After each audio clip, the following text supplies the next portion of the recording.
Bismillahirrahmanirrahim. Assalamualaikum warahmatullahi wabarakatuh. Perkenalkan, nama saya Hafid Mazan, mahasiswa jurusan Akidah Filsafat Islam semester 3. Video kali ini bertujuan untuk memenuhi syarat ujian akhir semester pada mata kuliah Fikih Dakwah. Teman-teman sekalian yang dimuliakan oleh Allah Subhanahu wa Ta'ala, saya ingin mengajak kepada kita semua untuk selalu bersyukur kepada Allah Subhanahu wa Ta'ala, Tuhan pemilik semesta alam, yang senantiasa memberikan rahmat dan hidayahnya kepada kita semua. Nikmat yang karena kita diberikan keimanan dan keislaman, sehingga masih tetap berjalan di atas jalan Allah. Dan juga nikmat berupa kesehatan dan kesempatan untuk kita menikmati apa yang telah diberikan oleh Allah Subhanahu wa Ta'ala kepada kita semua. Salawat berserta salam tidak lupa kita curahkan kepada junjungan Nabi besar, yakni Muhammad SAW, yang telah diutus oleh Allah Subhanahu wa Ta'ala untuk menunjukkan jalan yang benar, sekaligus dengan hadis yang berbunyi, innama bu'istu liutamama makarimal akhlak.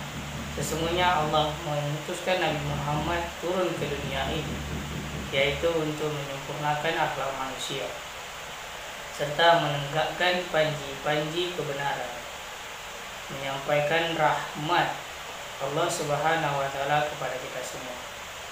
Hadirin yang dimuliakan oleh Allah Subhanahu wa Ta'ala, pada kesempatan yang sangat berbahagia ini, saya ingin memberikan penjelasan ulang dalam bentuk kultur mengenai keutamaan dan kewajiban menuntut ilmu bagi kaum muslim dan muslimah. Manusia yang dilahirkan ke muka bumi dalam keadaan bersih dan kosong tidak mengetahui apa-apa, kecuali mereka yang dikehendaki oleh Allah Subhanahu wa Ta'ala, seperti Nabi Isa alaihissalam. Maka Allah memerintahkan kepada seluruh umat manusia untuk mencari ilmu sebagai bekal dalam menjalani hidup. Sungguh manusia itu lahir dalam keadaan tidak tahu apa-apa. Kemudian Allah memberikan rahmat kepada manusia seperti pendengaran dan penglihatan untuk mendapatkan informasi mengenai suatu kejadian, belajar dari banyak hal sampai akhirnya menjadi tahu. Namun menjadi tahu saja tidak cukup. Kemudian Allah memberikan kita hati agar seluruh manusia bisa menimbang mana yang baik dan mana yang buruk berdasarkan ilmu yang telah mereka dapatkan. Wahyu yang paling pertama memang tidak secara gamblang memberikan perintah belajarlah, tapi bacalah. Namun perintah adalah perintah tersirat untuk belajar, karena membaca adalah cara yang paling sederhana dalam belajar. Segala bentuk ilmu diawali dengan membaca, baik untuk ayat-ayat yang tertulis maupun ayat-ayat yang ada di dalam. Mengapa manusia berilmu lebih utama daripada ahli ibadah?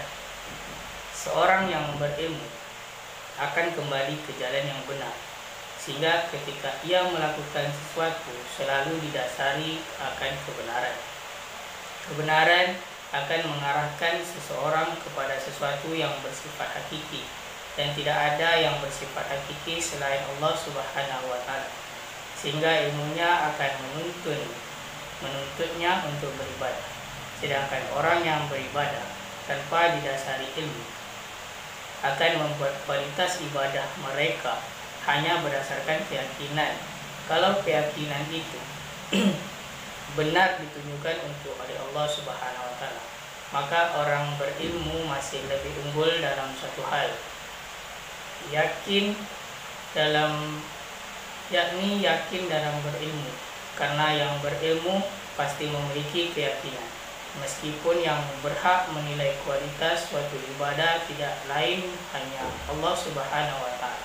Tapi pendapat ini juga justru dikuatkan oleh firman Allah yang berbunyi, Allah akan meninggikan orang-orang yang beriman di antaramu dan orang-orang yang diberi ilmu pengetahuan beberapa derajat. Dari menuntut ilmu, hukumnya adalah fardu. Segala sesuatu yang dilakukan harus dengan ilmu. Beribadah tanpa ilmu adalah sesat. Bahkan seseorang non-muslim bernama Einstein pun mengakui hal ini, sedangkan ilmu tanpa agama adalah buta. Oleh karena itu, kedua hal ini sangat baik jika dikembangkan bersama-sama. Ibadah yang dilakukan hendaknya disertai dengan ilmunya, hukum dan rukunnya. Tanpa ilmu mustahil dapat menjalankan ibadah dengan benar dan sesuai dengan syariat. Ilmu yang dituntut tidak semata-mata hanya untuk beribadah, tapi juga untuk urusan dunia. Karena sebuah riwayat menjelaskan bahwa manusia dianjurkan untuk mengejar akhirat, seolah-olah kamu akan hidup selamanya, dan kejarlah akhiratmu, seolah-olah kamu akan kembali kepadanya besok. Sudah barang tentu untuk dapat bertahan dalam kehidupan harus disertai dengan ilmu, karena tanpa ilmu seseorang tidak akan memiliki nilai apa-apa.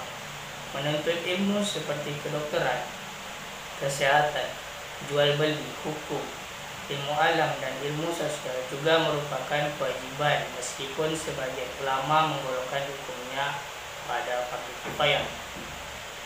Namun dalam menuntut ilmu juga ada batasan, seperti menuntut ilmu yang menjadikan seseorang menjadi syirik atau bahkan merusak diri sendiri, seperti ilmu sihir, ilmu santet dan ilmu kebal. Ilmu yang membawa lebih banyak mudarat bagi diri sendiri maupun bagi orang lain tentunya harus dihindari.